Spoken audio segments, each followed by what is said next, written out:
Hi all, welcome to Rototalks. അപ്പോ ദൈവത്തിന്റെ പോരാളികളെ നമ്മൾ ശരിക്കും പേടിക്കണം. എങ്ങനെ തോറ്റുകൊണ്ട് തുടങ്ങുന്ന ദൈവത്തിന്റെ പോരാളികളെ നമ്മൾ ശരിക്കും പേടിച്ചേ മതിയാവും. കാരണം ഇന്ന് 100 റൺസിനെ രാജസ്ഥാൻ റോയൽസിനെ മുംബൈ ഇന്ത്യൻസ് തോൽപ്പിച്ചിരിക്കുകയാണ്. മാച്ചിന്റെ കാര്യത്തിലോട്ട് വരികയാണെങ്കിൽ രാജസ്ഥാൻ ദയനീയമായ പരാജയം നേരിടേണ്ടി വന്നിരിക്കുകയാണ്.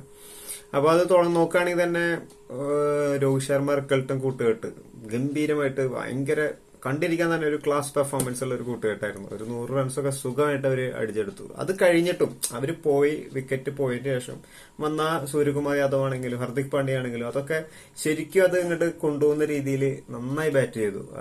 അതുകൊണ്ടാണ് അവർക്ക് 217 സ്കോർ നേടാൻ പറ്റിയത്. അപ്പൊ പറയാലോ, ജോഫ്രെ ആർച്ചർ ആണെങ്കിലും അതേപോലെ രാജസ്ഥാന്റെ ദീക്ഷണാണെങ്കിലും നല്ല അടി, ഫറൂഖി ആണെങ്കിലും 54 റൺസൊക്കെയാണ് വിട്ടുകൊടുത്തത് 4 ഓവറിൽ. അത് അമ്മാതിരി ഒരു അഴിഞ്ഞാട്ടം തന്നെയാണ് മുംബൈ ഇന്ത്യൻസിന്റെ ഓപ്പണിംഗ് ബാറ്റ്സ്മാനായാലും പിന്നീട് വന്ന ബാറ്റ്സ്മാൻമാരൊക്കെ കാഴ്ചവെച്ചത്.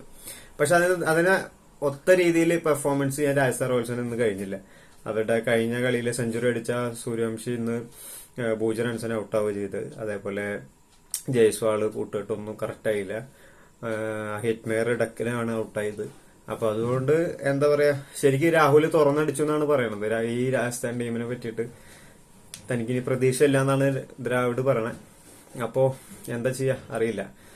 കാര്യം നോക്കാം, നമുക്കിനി എത്ര ആളുകളൊക്കെ പ്ലേ ഓഫിൽ കയറും എന്നുള്ളത് നോക്കാം. മുംബൈ ഇന്ത്യൻസ് ഏറെക്കുറെ RCB ഏറെക്കുറെ ഉറപ്പിച്ച മട്ടാണ്.